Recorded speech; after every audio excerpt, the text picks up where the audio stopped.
started, and this is really awkward because I'm like, I don't know which way to look or not. I'm Julie Robinson, your chapter president. So thanks for everyone that's coming. And then also I know we've got a group that are on camera, and our speakers are also going to join us virtual as well. But I want to thank our sponsors. So our diamond sponsors are HL Restoration, Scott Rice, Delta Innovative Services.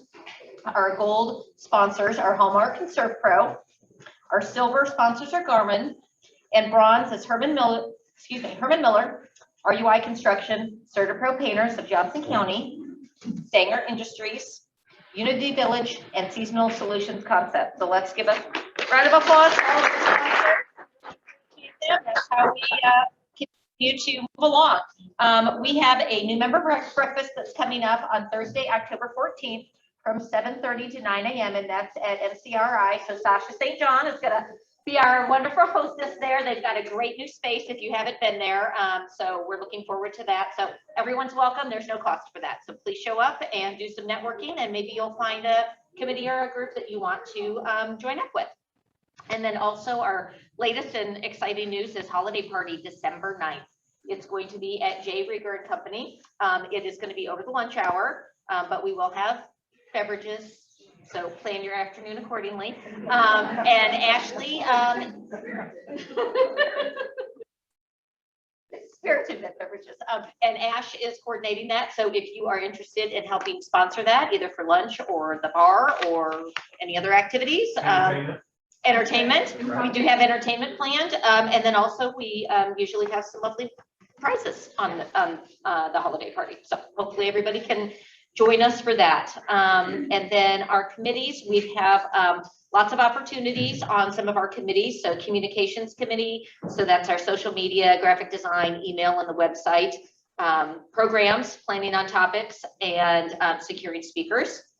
Scholarship, reviewing applications and directing those funds accordingly. And careers, so that's job postings. We like to put those out on our website so everyone knows what's available out around in town. And then finance is our newest committee, so auditing and budgets. We are going to be moving our management with Mauricio taking over as treasurer. We're going to move the management of all of our funds internal as opposed to having an external person that manages it. So now we need a finance committee. So we've got a separate group that's doing auditing and budget. So if you love the finance side of stuff, please join our finance committee. And then I would just want to welcome our speakers today from Evergy. We have Ryan Mulvany, who is the senior. Oh, sorry, can I interrupt you real quick? Yes. I have a planned announcement, may I? Sure. So I just thought it was while I'm sitting here as I'm meeting with some people. Our board is doing a strategic planning meeting in a couple weeks, and I've asked all my board members and all the chair to give me 3 big goals of what you wish IFMA could be. And while we're all sitting here, I was thinking, as I'm talking to you, I'm thinking of 2 more, like things that they've been having to deal with in their life.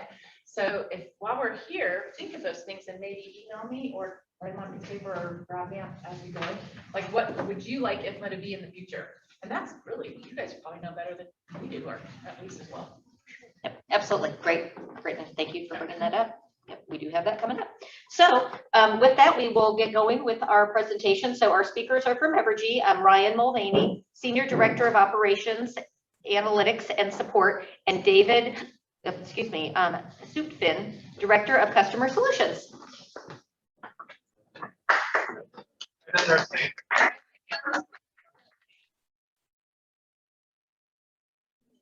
Morning, everybody.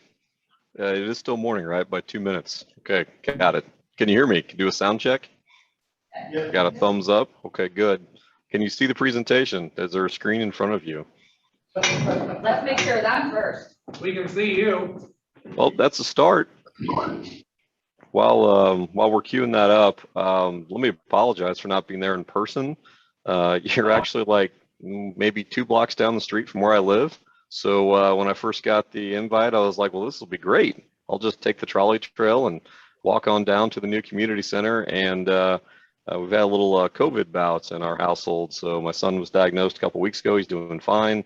But my daughter gets to quarantine on top of his quarantine, which is super fun. If any of you that have kids in school, it's kind of it's a crazy world right now. So I'm home with my daughter today, figuring out how to help with homeschooling and still getting some work done. So if you see a little head pop in that's kind of blurry over here on the side, it's me quickly shooing her out of here for an hour. But thanks everybody for inviting us here to tell you what's going on with Evergy, your local and regional utility, electric utility. Again, can you see the slides now? I'm not sure what you're looking at and what you're not. Looking for a head shake or a. I will try to share my screen and see if that works. I cannot see your screen, so go ahead and share. How about now? I think it says I'm sharing. I'm not seeing anything yet. Oh, there it goes. goes. Yay. All right. Hey, we can work this technology. Evergy is a team shop, so Zoom feels like I'm speaking Spanish and everybody else is speaking French. So we'll get going here. So as Julie said, with me today is David Sutphin. He's a good friend of mine and a colleague at Evergy. You can see we both got our glamour shots for this presentation, so we're very proud of those. David has since cut his hair slightly down from that spike, but he was proud of the spike once upon a time. And you can see the picture of me was taken just yesterday. I don't have any gray hair now. That's a brand new picture. So we're excited to be here with you today. I'm going to give you an overview of kind of what's been going on the last year and a half at Evergy. We've been in the news a few times and you might have read a headline or two, and I'll give you the Evergy side of the story and what we're doing and why we're doing it. And then David's been kind enough to come along because you guys are really important customers for Evergy, and we want to make sure that if you have some questions about programs or different rebate opportunities or construction projects, David and his group is a great link to get into Evergy and find out what we can do to partner with you on some of those projects. So with that, we'll get started. Again, just a thumbs up. Everybody can still hear me, right? And not just talking into a void. Good deal. All right. Thank you. This is the statement because I stole some slides from our investor presentation. So this basically says you can't sue me if anything I told you today is slightly false or misleading in the future. So I'm sure you've all seen that if you're an investor-owned company. Profile of Evergy, you probably know a thing or two about us. I would be surprised. There might be a few folks in here that might be served by BPU or Independence Power and Light, but for the most part, for the Kansas City region, both north and south, all the way to Iowa, almost down to the Oklahoma border, and then now we go all the way down to Wichita, about as far west as Salina.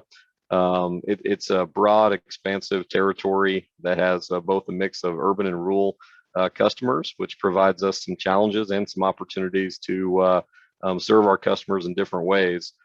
This is the bonus portion of the presentation. Does anybody know how many miles it is to circle the Earth? Fan participation. Not everybody doesn't have to answer at once. Any guesses? It's about 24,800 miles. So if you take Evergy in total, we have enough overhead and underground distribution primary miles to circle the Earth twice. So when you see this expansive territory, with that expansive territory comes quite a bit of territory to cover with all of our overhead and underground wires, and for us to maintain that, and then of course produce power for our customers as well. So again, just an overview. Probably all of you are familiar with us. Just a quick recap. In 2018, Kansas City Power and Light and Westar Energy became Evergy. So we became a company with a made-up name.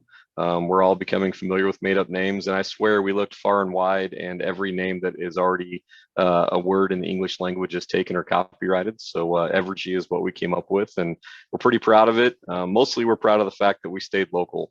Evergy is a Missouri-based company based in Kansas City with operational headquarters in Topeka. I think that was important for the region. You guys all experience, you're working in some of you large companies, globalization, nationalization, that's a thing. There's a lot of consolidation going on in a lot of industries, and there can be something lost when companies become less regional in nature. It can be a hit on the local economy. So we're very proud of the territory that we serve, and we're very proud to remain local and have our employees and leaders all based in the communities that we serve. Next slide. This is the sales slide. So I probably should have let David do this part, but I'm just kidding. If you notice, I'm just going to rib David as much as I can because I get to speak first, so he can get me later. But this is the "We Are a Good Company" slide, and I really do believe we are a good company.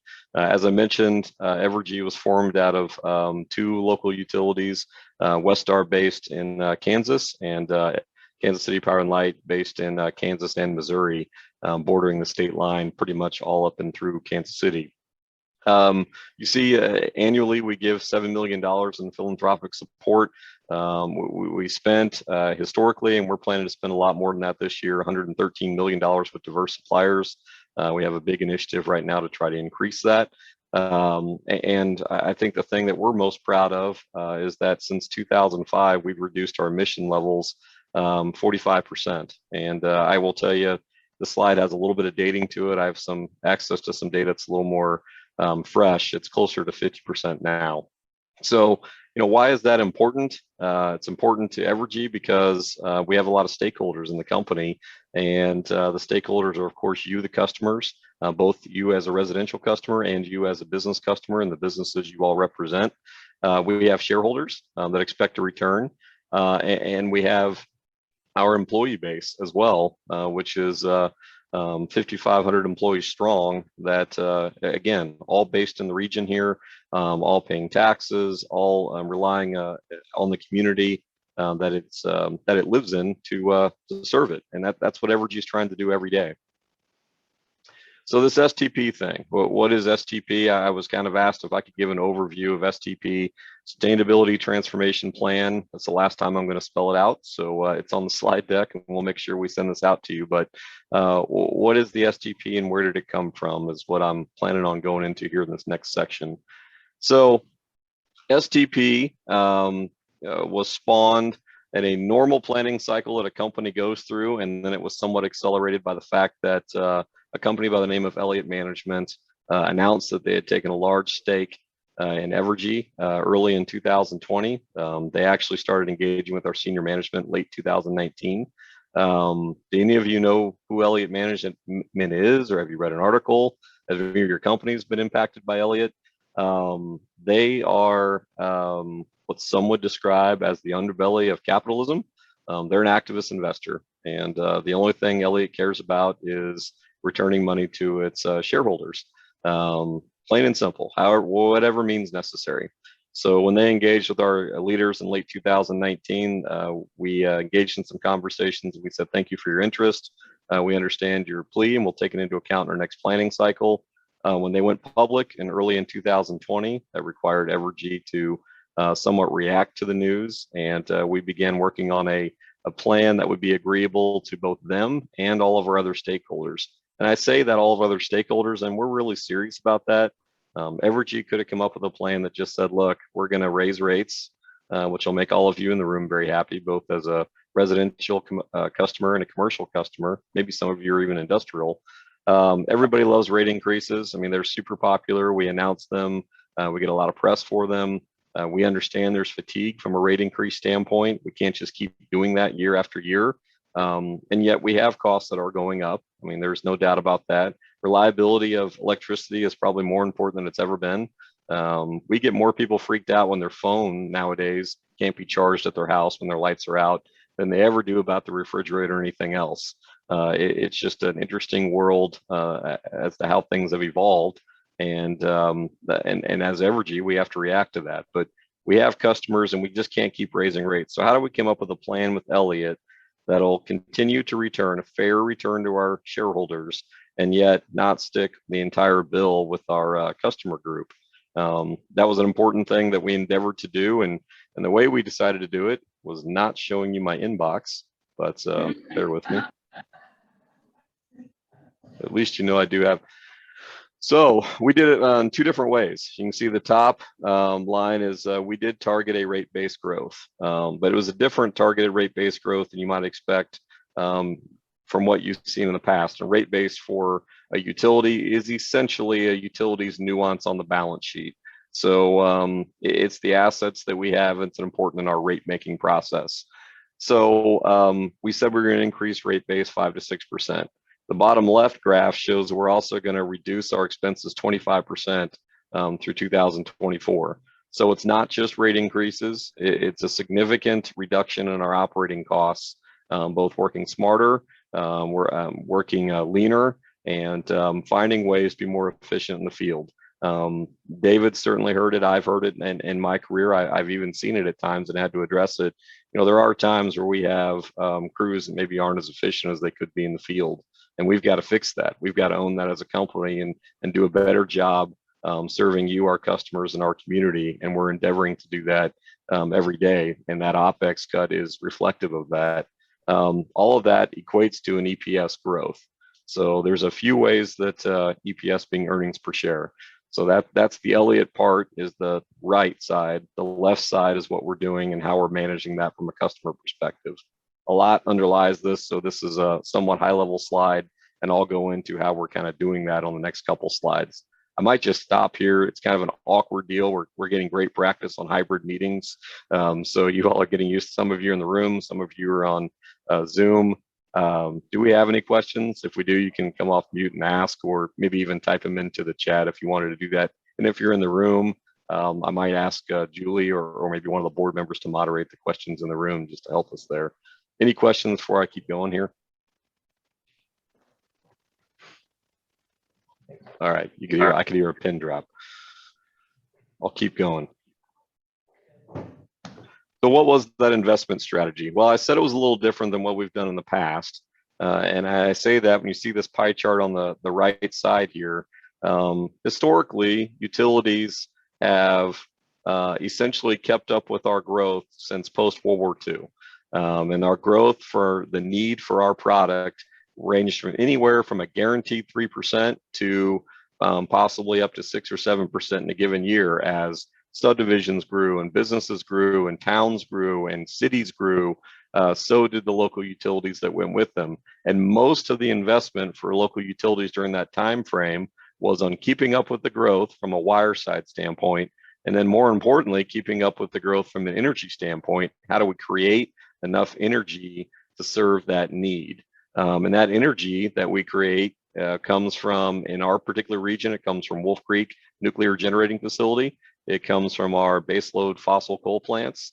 It comes from, we have gas-fired peaker plants spread out all throughout the regional map that you saw earlier. And then more today than ever before, it's coming from wind farms that are being built as fast as you can possibly imagine. If you drive down I-70 these days headed to Denver, wind is the gold mine of Western Kansas. And one of the most rich resources that Kansas has as a state is wind energy.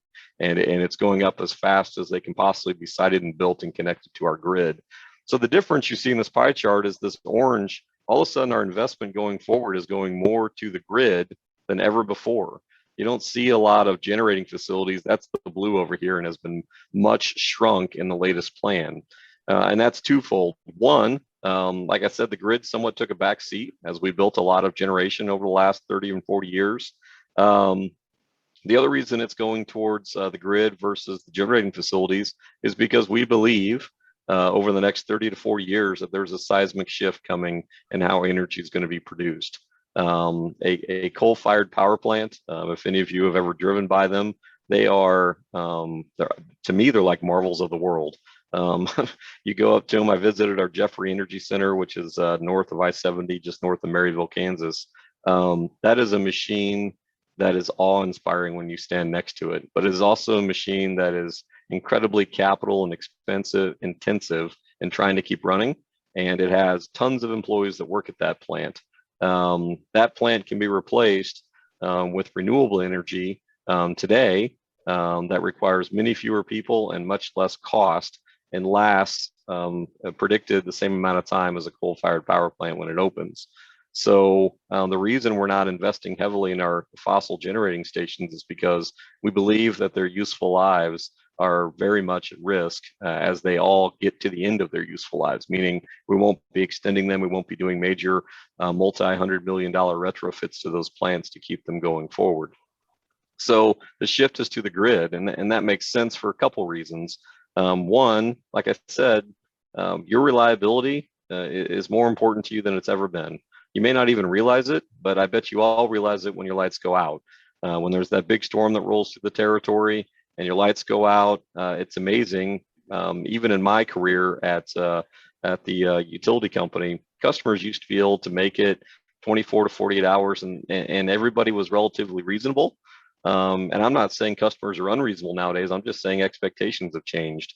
There's an expectation that we get the lights on faster. There's an expectation that the system is smarter. It's able to deal with these interruptions. We're able to get the lights on faster. We're able to minimize these interruptions.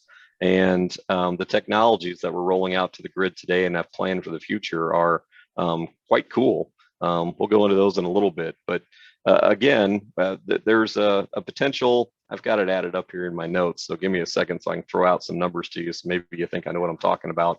But from our original plan to where we're at now, overall, we increased about $1.3 billion for our 5-year planning period. And yes, I said billion. That still strikes me a little bit that we're starting to measure dollars, at least at Evergy, in billions, and we use the term quite often. I can remember when $10 million was a lot of money, and now our investment portfolios are billions. So we went from 7.6 million was what we started with right when we announced the STP. We upped it to 8.9 billion. Couple of things in 2021, just to give you kind of a barometer, this year we're spending about $1.6 billion on our transmission and distribution grid throughout the Evergy territories. That's an enormous amount of money, and we're excited to do it because those of us that have spent a lot of our time working on the T&D side of the business really haven't been able to put a lot of money back into that side of the business. And we're a little behind the curve when it comes to asset replacement. So for those of you that you're all involved in asset management, you're facilities managers or leaders in the space, you all have assets and you're all trying to maintain them and trying to maintain them as efficiently as you possibly can. But you all also realize that your assets do eventually get to the end of their useful life. And for many of our assets on the grid, that's where we're at. So we're putting that money towards the grid. So when you see these numbers stacked up here, again, that matches that little orange part of the pie chart. We're spending a lot of money on the grid, and the grid is the part that we think is the longest lived asset that we have. No matter what you hear about microgrids or customer-owned solar or customer-owned generation, distributed generation, electrification, all the things that are impacting our system every day, the grid is what connects it all. It's what gets power from our major generating sites to you today. And tomorrow, it's what's going to get power from your community solar farm to your house, or vice versa. There might be a day where you have enough battery storage in your house and nobody's using it, that you're actually backfeeding onto the grid so somebody else can use it. Our distribution and transmission assets are the key to how we're going to move all that power around for the future. So again, major emphasis on what we're investing in.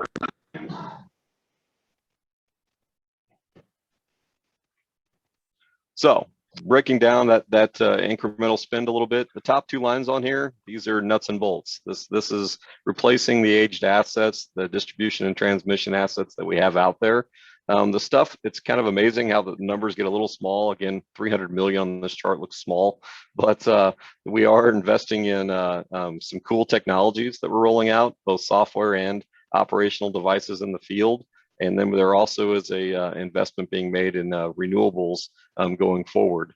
Right now, Evergy has a very vast portfolio of mostly wind energy that we have all throughout the state of Kansas. We have one in Oklahoma. We have one that a couple that we buy from on the Missouri side of the state line.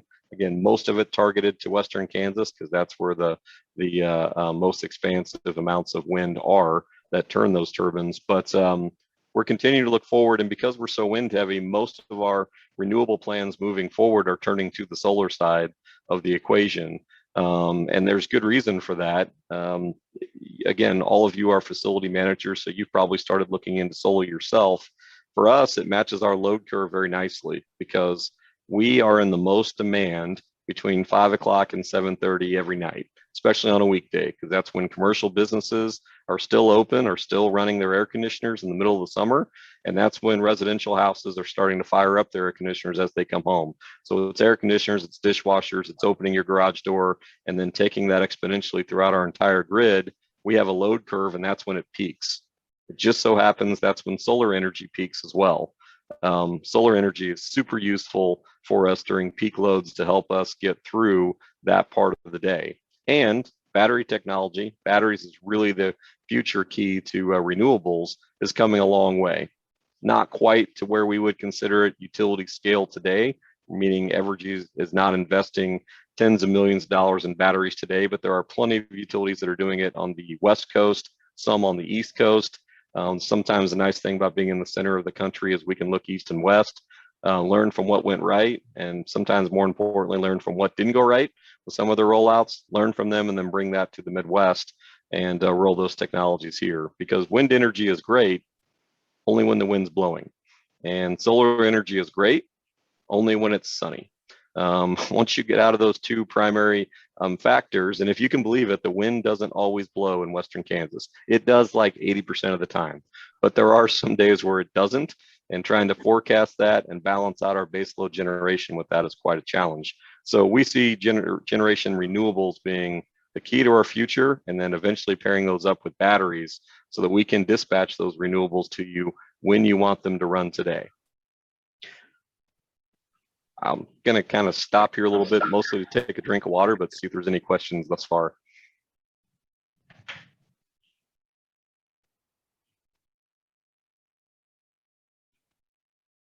You guys are quiet today. That's okay. I'm standing between you and lunch, and again, we're trying to figure out the hybrid meeting here too. So again, when you look at our, yeah, was there somebody there? Question? I was just trying to give you feedback. We're here. Yeah, Okay, no, cool. No one's sleeping. I'm looking around. No one's everyone's Good deal. Right? So if you look at most of what the STP did was it set up a 5-year plan, and we branded it because we had an activist investor. To be honest, every year Evergy goes through a 5-year planning process, just like most of your companies do, and sets up a 5-year financial model that tries to predict earnings and hopefully for most of us earnings growth to some degree. But STP was 2020 through 2024. It became important to us, to investors, to say, well, what are you going to do after this? And what we've signaled to investors is that there is more decarbonization to do, meaning we just recently submitted a triennial plan to both our Missouri and Kansas regulators that announced we are closing another baseload coal-fired plant in Lawrence in the 2024-2025 timeframe. For those of you that track Evergy, right close to when KCPL and Westar merged, the Montrose and Sibley power plants closed. All 3 of these power plants are beyond their useful lives from a how long the plant was suggested to last when they were built. They all lived a long, great life, but we made the decision to close them because the economics works out. We have enough dispatchable generation. Dispatchable meaning I can turn it on and I can turn it off to make up for losing those plants. So when we filed this plan in the spring, we also signaled that we would be closing more plants at the end of the next 10-year horizon. Those plants range anywhere from one of the units at Jeffrey, one of the units at our Hawthorne station, potentially something down in Lacine. All those different campuses have multiple units at them, so we're not closing all those campuses in full. But again, we're signaling to both our investor community and you, our customers, that we are changing with the times, and that this expensive baseload generation we've had in the past is not what we're looking to in the future, and we're going to replace it with renewables, and then figure out a way to dispatch those renewables through batteries over the next 10 to 15 years, and also have a little heavier reliance on natural gas than we have in the past with our peaker units to get us through the summer months and sometimes in the winter like we went through in February. I mean, you got to love all these colorful slides. Our investor relations folks just knock it out of the park when they make these things. I did not make these, so I can take no credit for it. But again, I mentioned that we are reducing our OpEx budgets. Anybody in this room have a budget cut recently? I bet you have in the last couple of years. It's kind of the way of the world. We're all looking to be more efficient, and maybe if you haven't had a budget cut, you haven't had a straight 3% increase though. That is the way of the world. We're all expected to get more efficient. We're all expected to do our part to help our companies be successful. This is the view for Evergy and how we're planning to do that. And it kind of takes two interesting things. I had mentioned OpEx earlier, so I won't rely on that, although I will underscore the fact that it is a 25% reduction from 2019 to 2024. That's a big chunk of money. The other area that the major reductions are coming from, these are also line items on your bills, both as a residential customer and as a commercial or industrial customer, is our fuel and purchase power. In both states, Kansas and Missouri, that is a pass-through on your bill. So meaning it's heavily regulated. We have a formula that we do it. It's audited multiple times a year by regulators. So whatever we buy from a coal standpoint and use, it's passed through to you. Same thing if we buy power, it's brought into our system and then it's passed through to our customers. Well, the interesting thing that we've learned really over the last 3 or 4 years is that renewables are cheap. They are extremely cheap to bring onto our system and run. But what it caused us to do, and we're continuing to do it today, is it's caused us to run our baseload coal-fired power plants like they were never designed to run. Meaning we start them and we stop them, some of them multiple times a day. Some of them we're ramping down. We're even tweaking Wolf Creek as we sit here today and trying to figure out where exactly is the safe zone with Wolf Creek where we can actually, this is not, I had to ask this like 3 times because I'm not a nuclear scientist by any means, but where we actually pull the fuel rod out slightly, which extends the life of the fuel rod and reduces the amount of energy that Wolf Creek creates. Because Wolf Creek is a great baseload power plant that provides excellent reliability to our grid. Wolf Creek is also extremely expensive to run. Extremely expensive to run. And if I can save a megawatt at Wolf Creek and buy a megawatt of wind power when it's available, we can reduce your fuel and purchase power cost. We've proven we could do it. We've done this for, like I said, 3 or 4 years now in a very serious fashion to the tune of $200 and some odd million annually, that we can bring your bills down by being more aggressive with how we run our baseload power plants. And I will just tell you, for those poor folks that work those power plants, this is like going through a wormhole. Most of them have spent most of their careers working at those plants, and they were trained from the day they got there that this plant will run no matter what, and it'll run until it either breaks or we bring it down for preventative maintenance. That's how those plants were designed. Now we're ramping them up and down all day long, and we're sometimes taking them offline and bringing them back online within a 12 to 6 hour period, depending on which plant we're looking at. Extremely stressful on those that run those plants, but necessary, because that's the other part of the story for how we're able to invest in our grid and invest in assets that'll be long-term, and yet not just send you into a rate increase vacuum where just every year we're raising rates on you because we're investing in our grid. We've got to find other ways to take your total bill and bring your total cost of your bill down. So these are the strategies we're employing to do that. It's exciting. But like I said, for a lot of those folks, it's also scary. It's like taking a building management system that you have that's integrated in with all of your HVAC units and your air handlers and your chillers and your boilers, and saying, hey, we're going to augment that with something that's going to run on the side. And so it's going to cause all those other units to run like they were never designed to run. And we're going to do this starting now. And no engineering company can exactly tell you how it's going to work. They can just give you some predictions, and we're going to learn on the fly. Well, one of the nice things is, you notice we have closed plants slowly over time. We did have excess energy the vast majority of the time, so we're able to somewhat mess with that and be able to make up capacity as we've gone down the line. I can tell you in the last 3 or 4 years, we've learned a lot about what works and doesn't work for these plants and how to tune them to be able to make it through these particular conditions. I mean, just to give you an idea, if you've never been at like one of our major coal-fired plants, the actual boiler, when the plant isn't running, you can walk underneath it. It's kind of one of the weirdest things. I don't really recommend it. I mean, you see guys at the plant do it all the time. I think it's kind of dangerous, but I'm also not a plant guy. When the plant is operating, that boiler expands to the point where it actually drops 8 to 10 feet down as the metallurgy of the boiler expands with the heat. And that used to take at least a day to bring that plant online and sync it with the grid.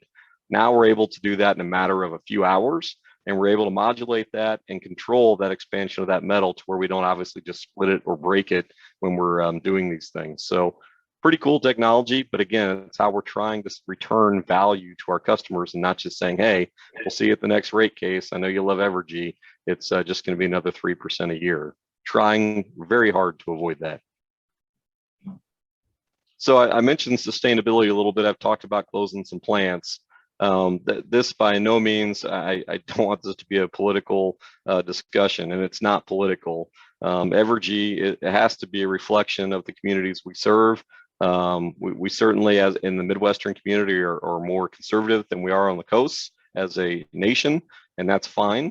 And really, Kansas and Missouri are relatively friendly to fossil fuels. And that's a good thing. It's a good thing for Evergy because we still have a lot of investment for a lot of assets that are going to go out for a long time. However, on the flip side, we have stakeholders, as I mentioned, and in this space, the stakeholders are a little different. We have investors, we have institutional investors, which is the majority of our shares are held by pension funds and large aggregates of mutual funds that invest in our firm for the most part. We have debt holders. People that hold our debt. We have billions of dollars in debt that we carry every day. All of those entities are getting a lot more interested in what we're doing from a carbon standpoint. What are we doing to reduce our carbon impact on the environment? So it's less a Midwest issue. It's more of a Evergy access to capital markets issue that is continuing to put pressure, economic pressure on Evergy to continue to look at this and figure out ways to both balance the political climate of the areas that we serve and yet the investor and debt holder community where we need to go to market to get capital. Big issue for us, and that's why we look at it.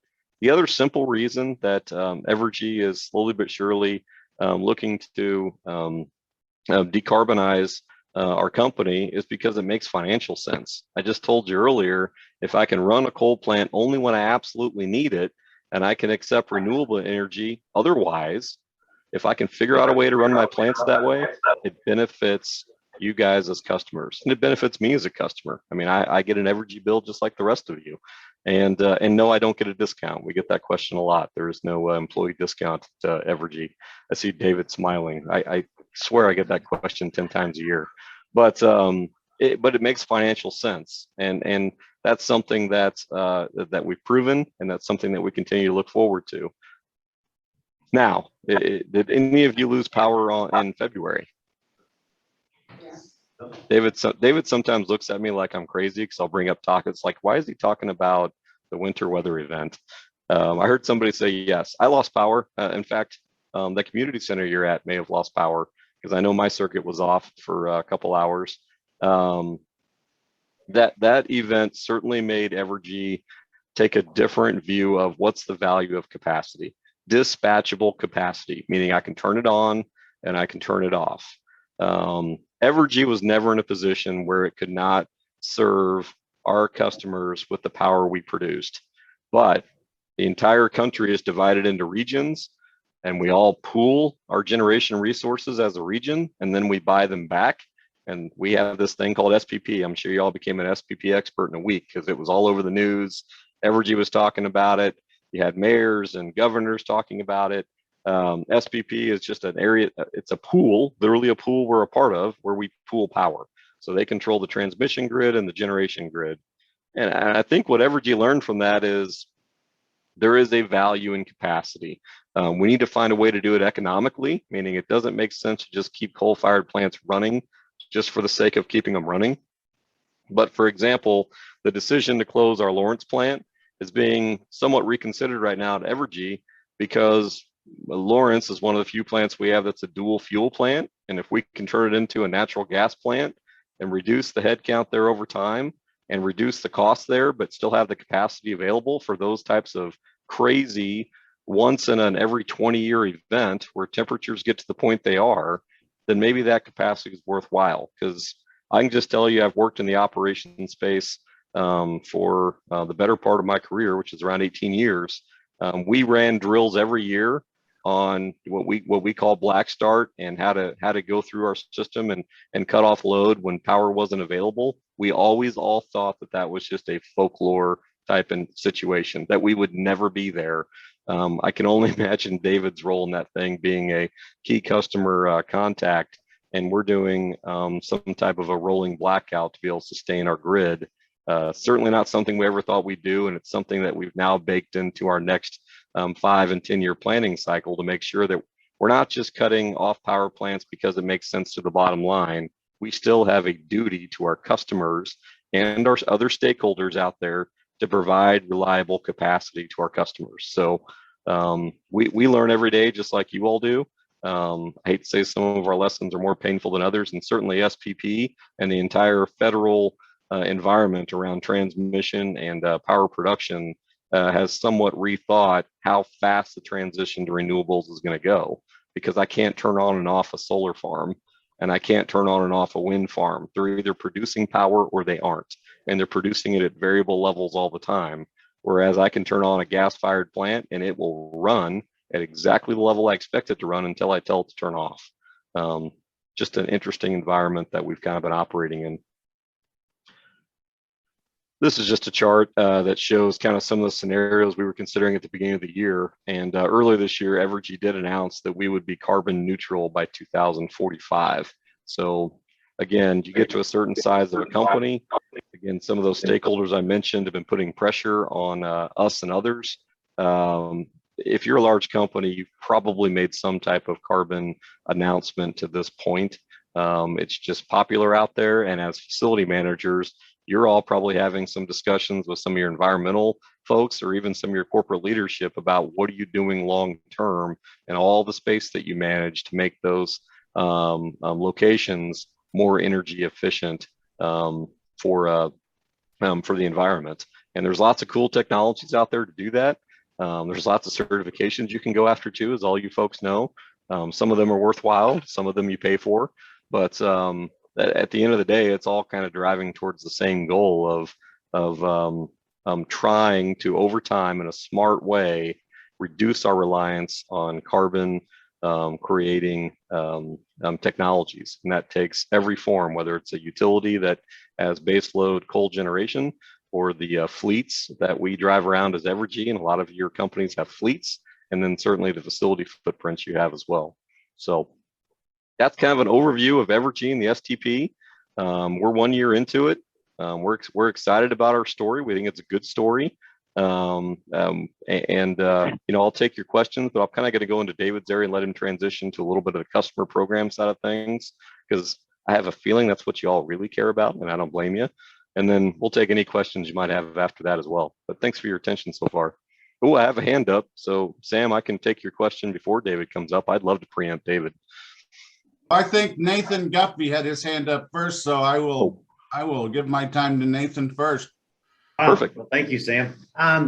So thanks for the information, but I guess on this very last slide that you just went over is probably where one of my big questions is, and it's how does Evergy, if Evergy could, you know, share with the end users, what is their desire about how the large users partner with Evergy to try to reach these renewable energy and carbon neutral footprints together? And where I'm going to go, I'll give you a little specificity, however you say that word, around that. It feels like we're chasing renewables as well.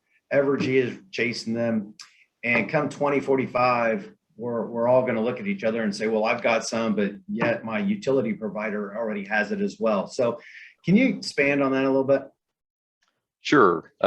Right now, the biggest bottleneck from a renewable standpoint, whether that be solar or wind, because they're the driving force, is the transmission grid.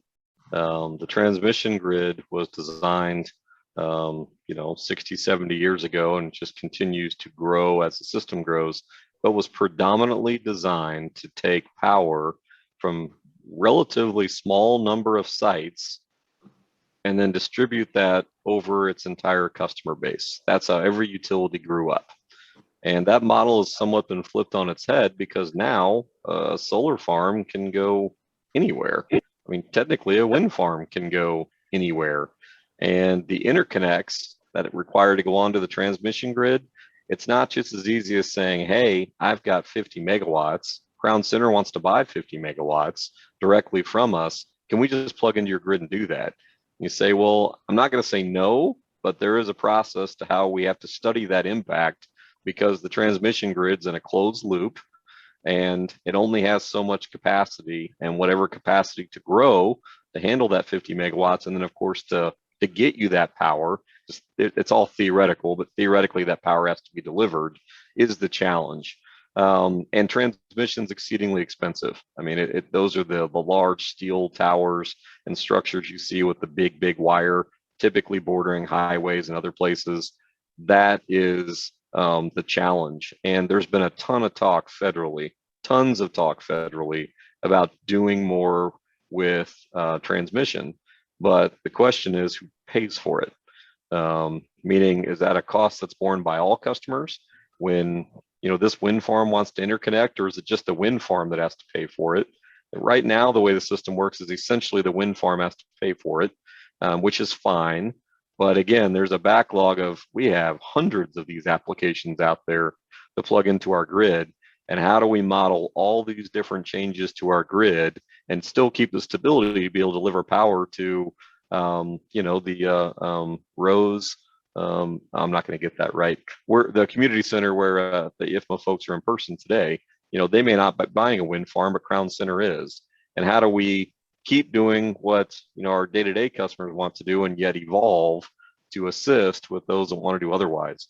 My own inference and argument would be it makes better sense to have the utility be somewhat of the surrogate aggregate because we can look at it in a larger view than trying to solve, this data center wants it, the two data centers next to them don't, they tend to be clustered. Amazon warehouse wants it, the BNSF warehouse next to it doesn't, and how do you aggregate that across the system? Because that's a huge challenge. I think the biggest problem we have right now is we don't have like a big pool of it to just sell you, to really go out and say, hey, if you wanted to do this, how do we do it? David would love to, and his team and his side of the company would love to say, hey, give me 1,500, 2,000 megawatts and let me go out and start talking to our large key customers and seeing what they want to do with it. Well, they're all being built, but it takes typically from first idea and permitting process to completion, a minimum of 5 years to bring on some of these major sites. And tons of them are in the pipeline, but they're just not quite coming on fast enough to build that pool. And of course, they want their customers signed long before they ever turn on the solar farm, which the easiest place to sign them is the aggregate utility, because we're already managing bunches of power providers that way. And I'll also just tell you that our regulators are somewhat stuck in the middle. That's somewhat in the federal space when you get into transmission and interconnecting there, but it sure feels a lot like it's a local utility if we're trying to deliver it to Crown Center. And the rules in Kansas and Missouri and even the federal government side are somewhat gray right now on how exactly that's supposed to work. And of course, as you can imagine, there are two sides of the aisle and each one has a different view on how exactly that's supposed to work. Meaning there are just different stakeholders that either side of the aisle is trying to serve there from how to get it there. But my personal belief is that I think the utility is the best aggregator of that solution.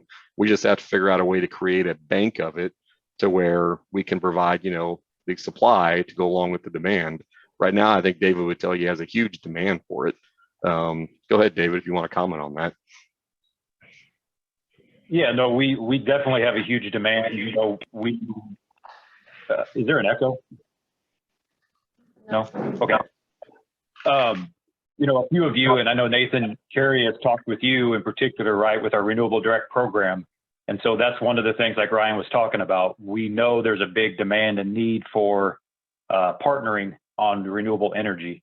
And so we've started that a little bit in all of our jurisdictions. So we have 4 jurisdictions across Evergy to where we've gotten a little bit of a piece of some renewable wind to where we've been able to partner with some customers.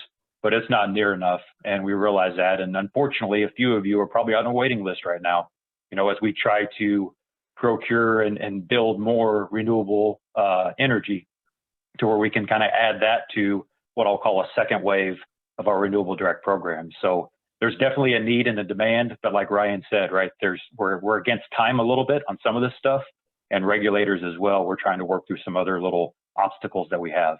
But if we could have 2,000 megawatts, yes, we would be happy individuals. And I know there's a lot of customers out there who'd love to partner with us. Thank you. Sam, you had a question, didn't you? Yes, I did. Sorry, I didn't realize I was off, No worries. not on mute and car traffic and had the window open, so I closed it. I see where KC or Evergy now is trying to, have a strategy of more renewable energy. And you talked about reduced costs, reduced operating costs, and your overall strategy. Ken Scott kind of asked the question also, is this going to lead to reduced rates for customers? Also, maybe this is more for David. On the customer side, I know, at least for myself at Children International, we've worked for the last 5 years on an LED lighting project to put LEDs in the entire facility, and also with our HVAC equipment to reduce energy costs. And my costs have I've reduced my costs almost by 50%. If we were to do a complete analysis from probably 2018, I've been there for 30 years, so I've got stuff going clear back to 90s and 89. And our bill used to be $37,000 a month. Right now, I've gotten it down to about 15,000, 14,000. I understand the work from home effect has created some of that, but a year and a half ago, it was still under 20 with the full house of people in the building. What's Evergy doing to, I guess, reward or incentivize customers to continue that going forward? Because I really have not heard anything from my customer service person ever, unless I call them. And then the other thing that I noticed as we were doing this 5-year project, every year they would review the rebates for these LED lighting projects. And it seemed to me in the beginning, the rebates were extremely generous, and you were getting $10 a bulb, it was based, I can't remember, it was based on the total amount of energy you were going to save. And then towards the end of the project, you were only getting they changed the whole lighting consortium grid, the book that you had, and we were only getting $2 or $3 a bulb, which to me seems like you're going in the wrong direction. You should be rewarding customers for saving the kind of energy we've saved over the last 5 years, not de-incentivizing it, is what it almost felt like to me. So if that ends up in some form of question or just analysis of what I've seen. Yeah, Sam, hey, this is David. You're exactly right? When we first introduced the rebate programs, we had a pool of money that we had out there, right? And we had that for all of our C&I customers. And, we were kind of, I guess you would say, kind of introducing ourselves into this whole energy efficiency, right? And trying to figure out how that worked. Costs were a lot different then too, right? 8, 10, 12 years ago with some of this stuff, especially LEDs, were very, very expensive, right? At that time, to where costs have come down on equipment. And so typically what we're trying to do with the rebate is put it at a portion to what the cost is of the equipment, right? So as equipment costs come down, we're trying to also have that rebate reflect, a percentage of what that is, right? We still want to incentivize customers. Lighting was the big thing everybody did and are continuing to do, right? Lighting was the low-hanging fruit that everybody was trying to go after and replace T8s, T12s, and go to LED and go to a lot of other things. We did also realize that with the money we had out there, by giving out the big rebates, we had to have a cap on some of that stuff, right? Because you could have 10 customers coming in and potentially taking out all the rebate dollars. Well, you've got thousands and thousands of commercial and industrial customers out there, right? That are all, part of this program, right? Kind of helping incentivize it and wanting to participate in it. So that's where we also got to the caps that we have now with customers. And so from 10 to 12 years ago, when we had rebate programs, which you participated in, as well as to where we are now, we've definitely had some changes to where the rebate dollars have gone down, a little bit more. But I would say to that point, we're trying to do it more reflective of cost, right? Of equipment cost. And we've also tried to allocate it based on classes of customers. So we realize small customers are going to have a lot smaller footprint of equipment and stuff, to where the rebate dollars they get, a cap would be a little smaller than a large commercial industrial customer, right? With 100,000, 500,000 square foot building with a lot of motors, a lot of pumps, lighting, all that stuff. So we're trying to ratio it out, I guess is what I'm trying to say, to where our medium, large, and large power customers have an opportunity to get a little bit more bigger piece of that pie from a rebate perspective than our small and medium. Because again, 10 years ago, it didn't matter. If you were a small customer or a large customer, you could kind of get the same amount of rebates. Now, small customers never did because they didn't have enough stuff out there, but we had to kind of relook at that and ratio that out. But I threw a lot out there, Sam, but I hope maybe that helped kind of answer your question a little bit there. It does. I just think, if we're wanting to go to be more sustainable, renewable energy, especially for large customers, like we are a large customer, I think the next natural step is to try to incentivize, I guess, solar. Maybe we've looked at solar for our roof, and we're limited on the size, the size of the project we can do. And it just right now, from a cost return on investment standpoint, isn't good enough for us to want to go forward and do that project, because we're limited on the number of kilowatts we can put out there. I mean, I've got 60 acres. I could put an entire solar field in the west 40 acres of my facility. It'd be a huge cost investment for a nonprofit, but I could almost put enough panels out there to eliminate my need for any power coming into my transformer from Evergy. But the cost isn't there, and the rebates or the incentives aren't enough for us to want to do that. And again, we're a nonprofit, so that's another thing. Yeah, and those incentives also have been reduced too, right? Because with the tax credits and things that were out there, we had rebates that, we were in essence giving away. To some degree, we were paying 50 to 75% of a solar project, right, 6 years ago. And so again, equipment costs have come down, but they're not where they are from a return on investment, like you've just highlighted, right? They're still, without other incentives, it's making it a little bit more challenging for customers to be able to kind of do something like that. Well, it seems then that to me seems like that's contrary to your sustainability transformation plan. The incentives and the rebates and wanting people to do this is being lessened, yet your goals to 2024 is to lessen the impact and the emissions, and in turn that's going to drive up, I think, eventually your profits, what you make. Your operating costs are going to go down, but then that's not being turned around and given back to the customer. Well, so Sam, what I would say is, we kind of touched on this a few minutes ago, but this Renewable Direct program, right? It's not just for wind. Wind at the time, because of some tax credits and other things, were things we looked at investing into. Right now, with solar, that is something that we're looking at very closely, right? With solar wind farms or solar farms, to kind of look to possibly add as a second wave for our Renewable Direct programs. So what I would say is we have definitely entered into trying to partner with customers on renewable, right? To where we, in essence, would be the owner of the wind farm. And in essence, you would pay a price for that wind, that renewable energy or solar, right? And then what you would do is compare that to the fuel cost that Ryan talked about earlier. And the idea would be that would be a cheaper solution than your fuel cost that is on a kilowatt hour basis. So you could see some savings there, right? Plus you could also say, hey, we are green, right? We're 75% green, 100% green. We're not where we want to be, right? We're still growing and trying to get into that.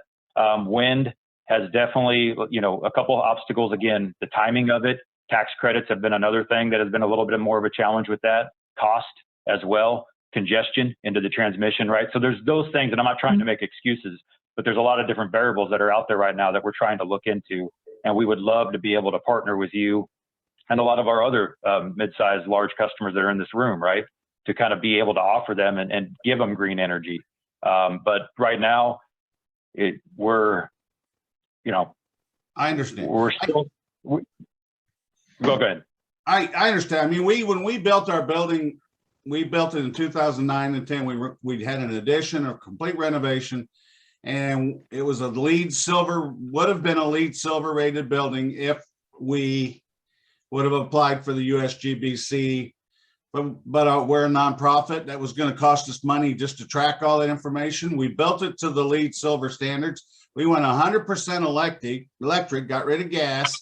And there were all of these at the time, promises made that we're going to go all electric and we're going to reduce your rates. And then there was something that happened with Westar or something downtown, and a lot of that stuff, there was a lawsuit, if I remember correctly, and all of that kind of went away. And it just feels like people, even nonprofits, I'm really a pretty small guy compared to most of the people around town. I'm only 100,000 square feet, but it seemed like, we made the decision to go 100% electric, and then it just kind of, there were never any rewards for doing that. It just, those kind of disappeared. And again, the pool of money for doing the projects kind of dried up. And I understand costs have come down on bulbs, which is great. We all knew the technology there was going to become better and cheaper. But I'm thinking about it more from our carbon footprint and the sustainability side, how we can continue to do more to lessen the effects that we are having, which are very evident on this planet. Yeah, I appreciate all those comments. It's just the idea of the incentives or rebates are doing just that. They're trying to incent and or rebate typically a new technology that we're trying to bring to bear to bring the cost down for that technology. So whether that be the federal government with wind, and it worked, wind is much cheaper now to build than it once was. LED light bulbs the same way, but any of those incentives or rebates that are offered, somebody's paying for them. Some different stakeholder from the Evergy footprint has to pay for them in order for them to work. And we have to balance all those stakeholders, not just the ones that want to move towards sustainability, because we have plenty of customers that don't care. And that's something we have to balance. Okay. All right. We Got some questions in the chat. I wanted to maybe go down real quick. I see one that says, based on the strategy of renewable power, do you see rates going down?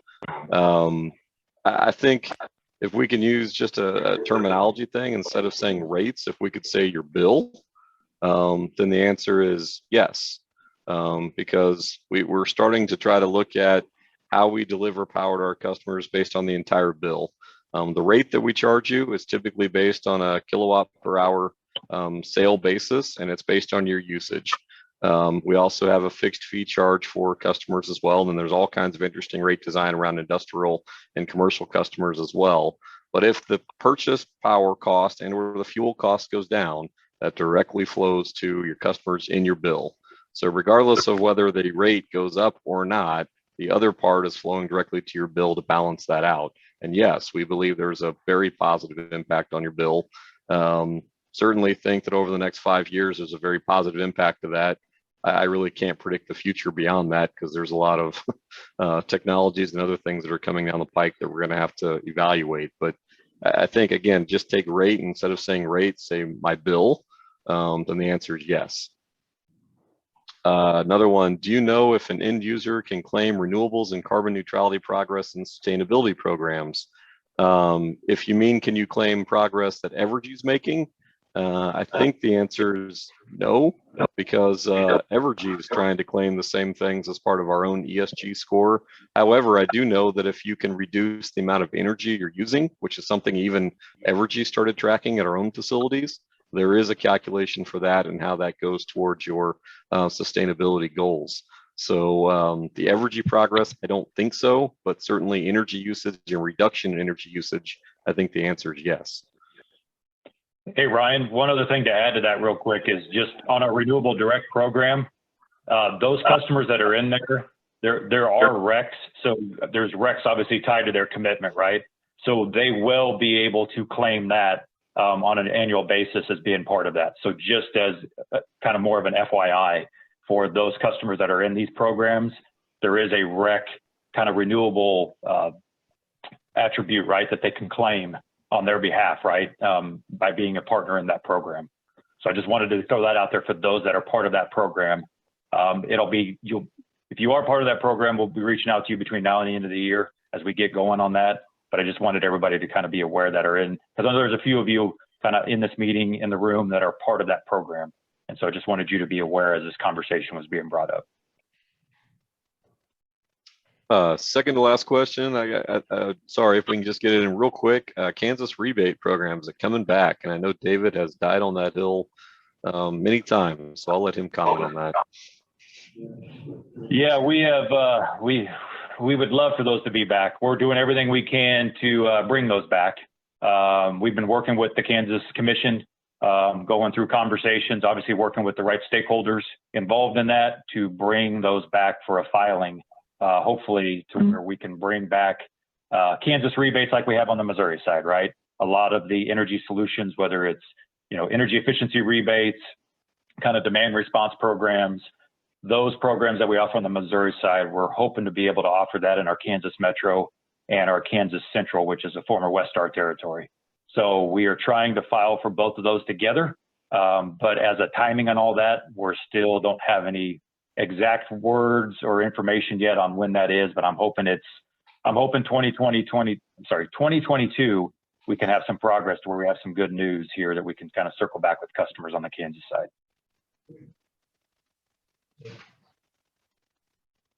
All right. I think that might bring us to the end of our time. And never even got into David's slides, but we talked a lot about, I think, what David was going to cover anyway. Anything you wanted to cover real quick, David, to highlight anything on your slides? Yeah, I would just, in 2 minutes, if I can, real quick, is just, we have energy savings programs, right? The 4 you see right here on this is standard. So if you are looking to, there's incentive under $10,000 that we would pay a customer. Those are going to go into the standard. And what that means is you can purchase equipment, install the equipment, then you would submit an application, and then that application gets reviewed by us, approved, and then the customer gets incentivized, right? So anything under $10,000 from an incentive perspective would fit into that category of standard. The caveat is standard, anything over 10,000 kind of moves into that custom side, right? So if you're looking to do anything, big investments, replacing chillers, looking at a big lighting retrofit, things like that, that's where it gets into the custom category. And what that means is you need to submit an application into Evergy prior to purchasing or moving forward with that project so that we can get our eyes on it and kind of do the evaluation and kind of have it go through a pre-approval process, right? And kind of work with your contractor vendors through that process. And that by doing that, you kind of are aware of, okay, what you're going to get, right, before moving forward with that. And then there's kind of a post-inspection that happens afterwards on the custom side. So, and then in new construction, again, obviously, that's new buildings, but that's also kind of, gutting a rehab, that's an expansion. If you're expanding onto an existing building, that can be considered new construction. And that follows a lot of the same things we have with standard and custom. It's just in its own bucket. And then retro commissioning, that is for anything over 100,000 square feet. If you have a building over 100,000 square feet, then there's some opportunities for a study to be incentivized on a price per kilowatt hour, as well as any measures, things you would look to do there. There's incentives for on a price per kilowatt hour basis. So just a very high level, but just kind of wanted to talk through those things real quick, that there's opportunities. And what I would say is, if you've got a account manager that you work with, please reach out to them. and ask them about this. Hopefully they've been talking to you about this and you're aware of this. Hopefully you're participating in this already. If not, we also have a business solution center and we can share that information with this group to kind of contact as well, and they can help get involved with the right people. We have implementers that are out there that are very knowledgeable about just technologies and things to look at from an energy efficiency perspective, and kind of which gives you your biggest bang for your buck. And we can get them out there to where they can meet with you, sit down as well, and kind of have these conversations to see if there's some opportunities here in the near future for you. Is there a cost for the retro commissioning study? Yes, there's a little bit of a cost, but again, the incentive piece of it is supposed to kind of help cover most of that cost, incentivize you back for that. I don't have that in front of me specifically, but I can also share that information. I have a few fact sheets on some of this stuff that maybe I can just send over to this group, and we can get that out to everybody. It gives you a little bit better breakdown on some of the things to look at related to that, if that would be helpful. Okay.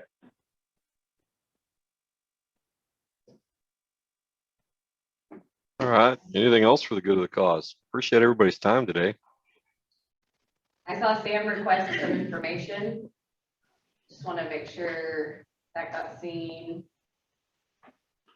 I think we're good on this end. Does anybody have anything? No? Okay, well, thank you very much, gentlemen. We appreciate you joining us. Absolutely. Thanks for Thank having you. us.